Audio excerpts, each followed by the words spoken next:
Bom dia, paz do Senhor Jesus Cristo, meus queridos ouvintes, vocês que estudam comigo neste canal, a Palavra de Deus. Me alegro em poder estar dando continuidade nesse estudo, como vencer a rejeição. Um assunto muito bom, um assunto que trata conosco de uma maneira muito poderosa. Através da palavra de Deus, nós somos curados, sarados, somos libertos pelo poder da palavra de Deus.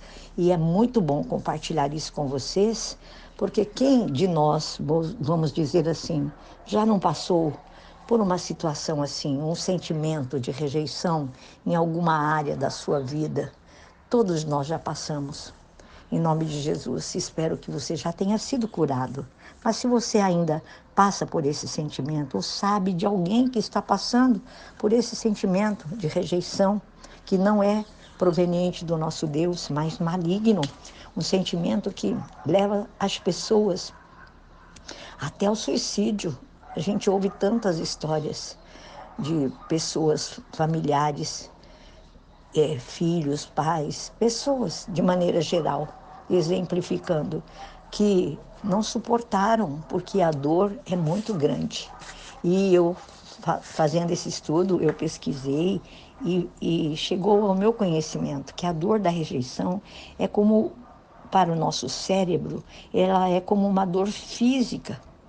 E isso comprovado cientificamente por imagens de ressonância magnética funcional, mostram que as mesmas áreas do cérebro que são acionadas quando eu e você somos agredidos fisicamente, são também ativadas quando nós nos sentimos rejeitados. Então, isso dói muito. E é um sentimento, né, que toma conta da nossa alma, do nosso psique, das nossas emoções. E aqui, à luz da palavra de Deus, nós vamos aprender como rejeitar, como ficar livres desses sentimentos mentirosos, inculcados em nós, muitas vezes, pelo maligno, na maioria das vezes, né? Ninguém se sente rejeitado por qualquer coisa. Muitos se sentem rejeitados até pelos seus próprios pais, familiares. E eu quero dar alguns exemplos hoje de alguns personagens bíblicos que foram tão rejeitados por familiares, por situações. E por isso vamos dar continuidade. Hoje é a parte 2. Nós paramos falando do Salmo 139, o versículo 16 do Salmo 139, que diz assim: olha, os teus olhos me viram a substância ainda informe, e no teu livro foram escritos todos os meus dias, cada um deles escrito e determinado, quando nenhum deles havia ainda. Guarde isso. Paramos aqui. Falei para vocês que você e eu não somos, você não é o que falam de você, e muito menos o que fizeram com você. Você é como você se enxerga. Presta bem atenção. Tem um texto da Bíblia que fala assim: como o homem imagina na sua alma, assim ele é. A própria palavra de Deus fala isso conosco. Você é único, você é única. Por isso, eu quero deixar aqui, já falei isso, mas só para recordar, não se compare com ninguém, não se compare com outros.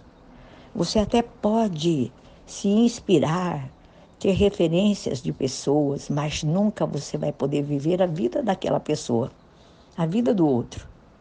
Por isso, eu te aconselho a você focar na sua missão, você focar naquilo que Deus já escreveu a seu respeito, você se lembrar que você, e descobrir quem você nasceu para ser. Então, lembre-se que a sua origem, dando continuidade, não é determinante para o seu futuro. Hoje eu quero falar sobre alguns personagens. Você conhece a história de Esther, que se tornou rainha? A Bíblia fala que Esther, ela era uma jovem órfã, judia, do povo hebreus. Ela era uma moça simples, ela era escrava naquela época. Ela foi criada pelo seu tio Mardoqueu. E o texto da Bíblia fala assim para nós, Esther capítulo 2, verso 17, fala assim: o rei amou mais Esther do que a qualquer outra mulher. Ela foi favorecida por ele e ganhou a sua aprovação mais do que qualquer das outras virgens. Então, o rei a colocou entre todas em primeiro lugar, e ele colocou nela uma coroa real e tornou-a rainha em lugar de Vasti. Ela era escrava, amados. Ela era órfã e se tornou rainha. Pense você. Por isso, a sua origem não determina nada, não é determinante, eu vou usar essa expressão, para o seu futuro. Deus já escreveu a sua história lá na eternidade.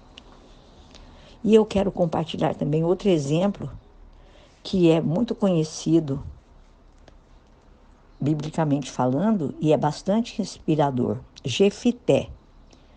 Esse jovem, ele era filho de um envolvimento do seu pai com uma mulher prostituta. E ele foi rejeitado pelos próprios irmãos. E ele foi expulso da sua própria comunidade. E sabe qual foi o fim desse jovem, desse Jefité? Ele tornou-se um grande juiz. E no final, ele foi chamado para proteger aqueles que o rejeitaram. Queridos, nas mãos de Deus, não tem como ninguém dar errado. Nas mãos de Deus, viu? Guarde isso também. Não importa se te rejeitaram, Deus te escolheu. Outro personagem muito importante, biblicamente falando, e que é muito comentado na Bíblia, você deve conhecer a história. Se não conhece a história desses personagens que eu estou aqui usando como exemplo para você e para mim, leia a Bíblia. Você precisa conhecer a palavra de Deus. Conhecer a palavra de Deus é conhecer a Deus, é saber também, primeiramente, quem é Deus. Esse Deus que te criou, que te formou, que te amou e que te ama e que te enxerga prontinho já lá na frente, um vencedor. É assim que Deus nos enxerga. Então, Davi, a Bíblia conta para nós que ele foi o maior rei de Israel. Mas ele passou por muitos tipos de rejeição. Amados, ele foi desacreditado pelos próprios irmãos, pelos seus pais. Ele depois foi zombado pelo gigante. Ele foi perseguido pelo rei Saul. Ele foi desmerecido e traído pelo seu próprio filho. Mas nem por isso ele deixou de sentar naquele trono e ser o maior rei de Israel. Então, meu conselho, nunca busque ser completo ou completa nos outros. Não. Em 1 Tessalonicenses, capítulo 5, verso 23, fala assim para nós: que o próprio Deus da paz os santifique inteiramente, que todo o espírito, a alma e o corpo de vocês sejam preservados irrepreensíveis na vinda de nosso Senhor Jesus Cristo. Deus já nos fez inteiros e completos. Nesse texto de Tessalonicenses, 1 Tessalonicenses capítulo 5, 23, está dizendo isso para você e para mim. Deus já nos fez inteiros e completos. Deixe que as pessoas que estão ao seu redor enxerguem a sua essência através dos seus frutos, dos seus testemunhos. Você se lembra, na Bíblia tem uma história também de uma mulher chamada Lia. Lia, ela era a esposa preterida de Jacó. Mas ela foi a esposa que mais deu filhos para Jacó. Além disso, foi de Lia que Lia deu origem à maior parte das 12 tribos de Israel. E Judá é uma delas, da qual Jesus Cristo veio desta linhagem. Então, mesmo sendo a preterida, olha onde e como Deus usou a vida dessa mulher, de Lia. Assim Deus também faz conosco.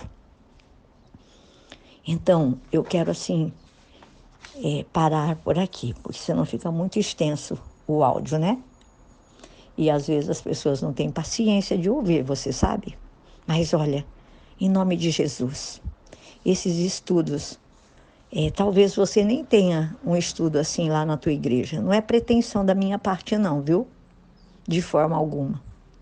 No meu coração tem um desejo de compartilhar aquilo que eu tenho aprendido com Deus.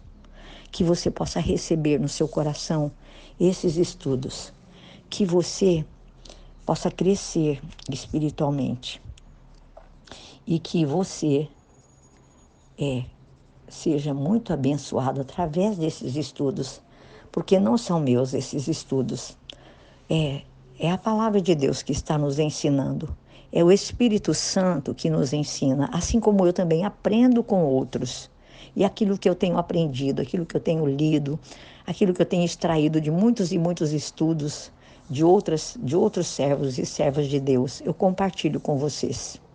Que a graça do nosso Deus e Senhor Salvador Jesus Cristo seja com você neste dia. Amém? E guarde no seu coração que você não é preterido, mas sim favorecido por Deus. Deus nos amou, Deus te amou lá na eternidade.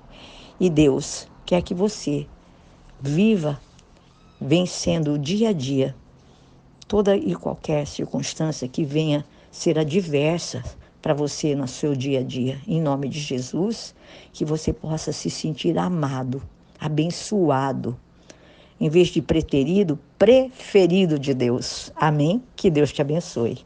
Tenha um bom dia em nome de Jesus.